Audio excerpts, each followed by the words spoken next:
El curs és de l'aplicació de Canva, es fa servir per moltíssimes coses. Vam començar dissenyant un logo, tocant també la part de collage fotogràfic, d'edició de vídeo, i després hi ha també els posts ja per xarxes socials, i també hi ha una eina que és bastant nova, que és l'edició de web, un disseny web molt planer i que els ha agradat molt. Soc la Rosa i soc una de les monitores de l'espai. Nosaltres intentem flexibilitzar i adaptar-nos a les seves necessitats.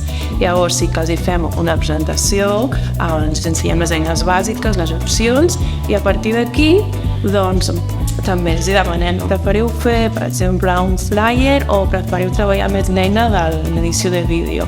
I en funció d'això doncs, decidim fer una cosa o l'altra. Canva és justament una eina de disseny creatiu i nosaltres els ensenyem les eines, però moltes vegades van de la mà de la pròpia creativitat i a vegades t'estàs navegant per la pròpia aplicació, busques una cosa però tu n'ofereix una altra. Llavors, clar, a partir de la novetat treus una altra idea i això potser és el que més costa, tenir una idea clara del projecte que vols fer. Però els més agraïts són ells, la veritat. Ells sempre són un perfil de persona molt agraït i això com a formadora doncs, també s'agraeix.